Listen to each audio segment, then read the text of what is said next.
sacrificed, all of those will be brought again, and the future temple will stand forever. During the tribulation, a Jewish temple will be standing on the Temple Mount in Jerusalem. But as you know, there's not one standing there today. Rather, you have the Muslim Dome of the Rock standing there. When will the Jewish temple be rebuilt? How will it be done if the dome is still there? What would you say if I told you that there are plans and preparations underway right now to rebuild the temple in our lifetime? And it's going to be standing there. They restore the temple sacrifices and everything else. There is one problem though, John. Everything has been prepared. They have the utensils. They have the men who've studied the priestly duties. I met recently when I was in Israel with the man who is the chairman of the Sanhedrin, the 70 wise Jewish scholars that operate the temple. He said he has his garment hanging in his closet in his home, ready to put on and report to the Temple Mount. So all the preparations have been made. There's one problem. That gold dome building, the Dome of the Rock, sits on the spot where the temple has to be erected there on the Temple Mount. And I've got to tell you, during the Gulf crisis, when I first moved to Jerusalem, we would hear the siren warning of an incoming scud. Most of us ran into our sealed room, put on our gas mask. The Jews living in the Jewish quarter in the old city of Jerusalem ran to the Temple Mount, started to pray, "Dear God, let one of those scuds hit the Dome of the Rock." Of course, scud is an acronym for sure could use direction, because Saddam didn't know where they were going. But I believe that's what's going to happen. In that battle at the beginning of the tribulation period, when these nations are attacking Israel, one of their missiles is going to take down the Dome of the Rock. They put the temple up. I mean, I could just go for the next hour or two about the personalities who believe it's about to be put up. One of my dear friends, an Orthodox Jewish man named Gershon Solomon, he has the cornerstones to put on the Temple Mount to start construction of all that God said will happen during the tribulation period. All the preparations, every player I've talked with, I know I love them, and they're ready to put the temple up. All the bullying over the years, all the anti-Israel stuff, all of it is all part of a larger globalist UN, Sorosian program, and the Vatican is heavily involved, and they want the UN to come in and take over that holy city. Talk about bringing in revelation.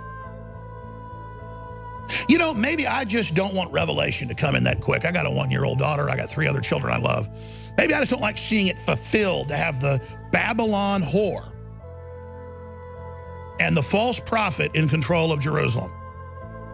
Maybe just at a deep level, I don't like the UN taking control of Israel. Because that's the thing. That's who's going to take it over. And then they're going to start even bigger wars. You'll never satisfy the so-called Palestinians.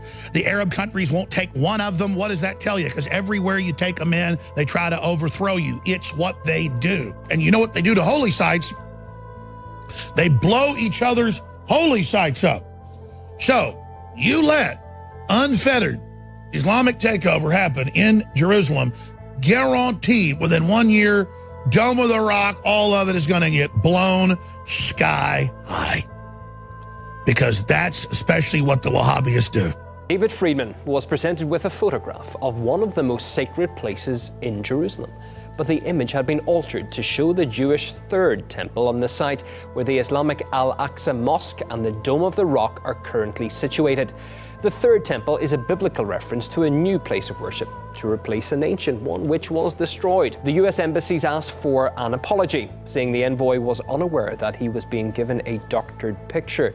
The region is still reeling from deadly protests against the relocation of the embassy to Jerusalem. We are in the final days. I believe you're going to hear more talk about the great temple being built in Israel. Do you believe that at all? I didn't ask you ahead of time, so maybe. Well, yeah, I mean, certainly, and there's a push for that. And did you notice that one of the very first things when Trump was elected, the rabbis in Israel calling on him and Putin to use their international clout to do what? To rebuild the temple. Don't think this can't happen. I think impetus is on our side right now. I think we're moving towards a moment.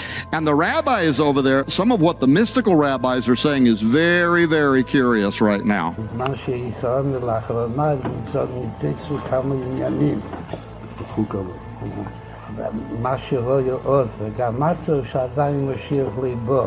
אז הייתה משהו במה ידיעתו. הכנראה שהיא מספיק, כאילו שהיום כבר כמה שעות בגיל עדיין ליבו, אבל יש עוד כמה שעות, אבל יש להשתדל גם היום. There have been at least a dozen Jewish rabbis that have said the Messiah is on earth now. He's been identified. He is soon going to make himself known. Well, some key things have to happen for the messianic figure in the Jewish mindset. For the Messiah to arrive, you can't think of him like we think of Messiah. We think of Messiah after the model of Jesus. He's the Son of God, divine birth, all of that. That's not the way the Jews look at the Messiah. They're looking for a king. They're looking for a political leader. As a matter of fact, Messiah to them means the anointed one, and it goes back to the ancient days when they would anoint a king and recognize him as this is the man that God sent. And what they're looking for is several things. First of all, they're looking for somebody in a political figure who can lead decisive battles in defense of Israel. This is why the only politician on the face of the earth that was standing up and saying, if I'm elected president, I'm going to be the biggest friend that Israel's ever had. We're going to undo the Iran deal, well, blah, blah, blah, right? And being a friend of Benjamin Netanyahu. Donald Trump is going to war for Israel. For Israel. The most incredible things are happening. Never before has a president been so incredibly pro-Israel. God's light is shining on America right now, and it's because Christians stood up and they voted in those polling booths, and also because of Donald Trump's just absolutely incredible stance for Israel, recognizing Jerusalem as the eternal, indivisible capital of Israel. Secondly, they're looking for, when the Messiah comes, there will be an ingathering of Jews from around the world back into the Holy Land. That's why the rabbis, on the eve of his election, went on television and said, we need to call now Jews from around the world, come back to Jerusalem because the Messiah is here, right? Yes. There's another thing. Thirdly, they talk about when he arrives, he is going to reinstitute the temple service. So what was the second thing they did? They called on Trump and Putin to use their power to rebuild the temple and to reinstitute the temple service. I'm not saying that they think he is the Messiah. What I actually think is that most of the rabbis there think he's John the Baptist and the Messiah is about to appear. He's the forerunner. He's the guy that's going to start the message in the wilderness, and the Messiah is going to come in on his heels. And so we need the temple service. We need to get back into Israel, the Messiah. Now, why are they saying that? They have identified somebody. I mean, there could be a few rabbis there that think he's the Messiah. The other third key is he has to be of the Davidic dynasty. He has to be of the Davidic bloodline, and there is an effort right now to go back through the European monarchy, cousins of President Donald Trump, to show that his bloodline goes back to the Davidic dynasty. Now, why are these efforts underway? I'm just saying there's something very strange here that's going on, and everything I'm saying can be verified. Multiple news agencies, the Jerusalem Post, Breaking Israel News, they're all talking about this right now. So they too believe that we are in the end times. They too believe that the Messiah is about to appear. We would say the second coming is about to happen, but their Messiah is going to be a false Messiah. He's going to be the Antichrist, right? So I think that the smart ones in Israel are looking at him right now. They're saying he is God's, what we would call John the Baptist. He is God's messenger. When he takes over in January, there is a 5777 countdown to the appearance of the Messiah, and something could happen overnight that could lead to the reconstruction of the temple. After 70 AD, the Jews were scattered throughout all of the world, and there came a time when Jews were not even allowed to live or visit Jerusalem. They wanted, of course, to rebuild their temple, and thanks to the Temple Institute, which is just behind us, all the plans are already made. The sacrificial altar has been recently constructed. The priest robes have been made. Pretty much everything is ready to go.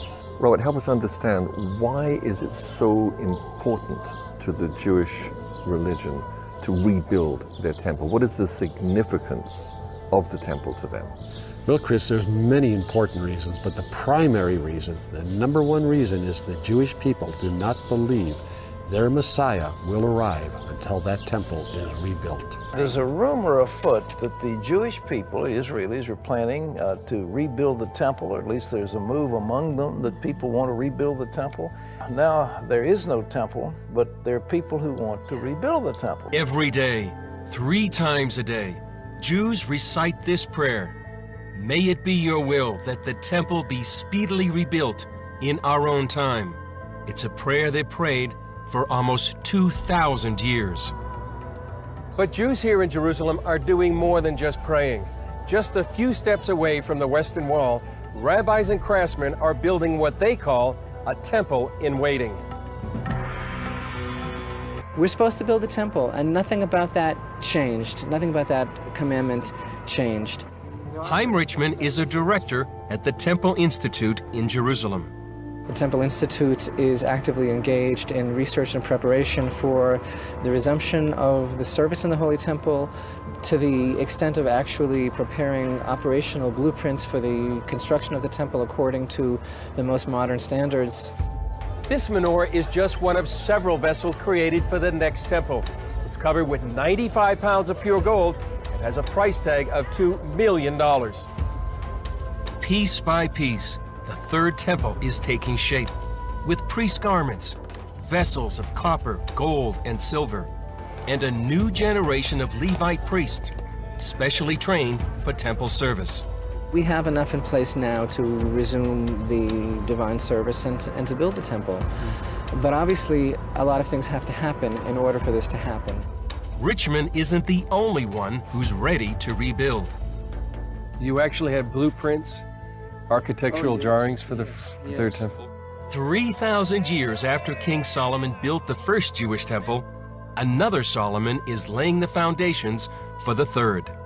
From the womb of my mother, I have a task and a mission in my life, which is connected with the rebirth of Israel. Gershon Solomon leads a group called the Temple Mount Faithful. They commissioned these cornerstones for the third temple. The 6-ton stones were consecrated with water from the biblical pool of Siloam and cut with diamonds.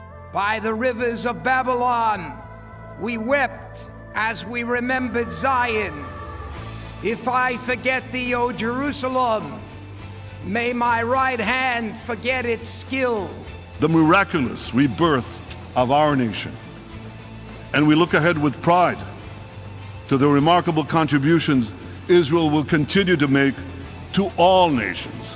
The Jewish people shine as a light to all nations. When the Messiah comes, that non-Jews will end up being like slaves to Jews and things like that.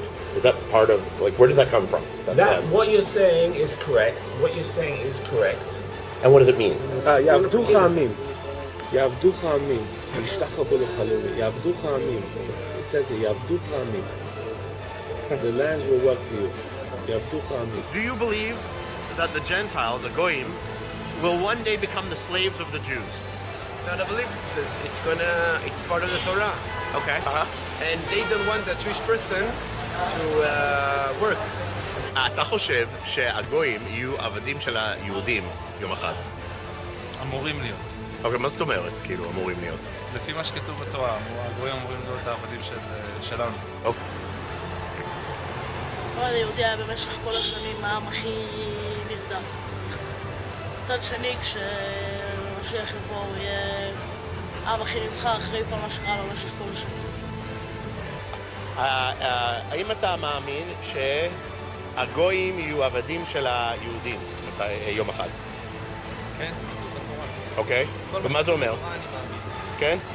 ומה כתוב? כתוב בפירוש שהגויים יהיו עבדים שלנו? אני אומר, כתוב אחרי ביאת המשיח, אני לא יכול להביא את הפסוק המדויק, אבל כתוב שאחרי ביאת המשיח יהיה מלחמה מאוד מאוד גדולה, ובסופו של דבר כן, הגויים יהיו עבדים של היהודים במשך תקופה, ואחרי זה העולם יחזור כאילו לקדמותו. זה מה שאני... אוקיי. על כל... טוב, אני לא פעם להביא את המספר המדויק, על כל יהודי אמור להיות 800 או יותר עבדים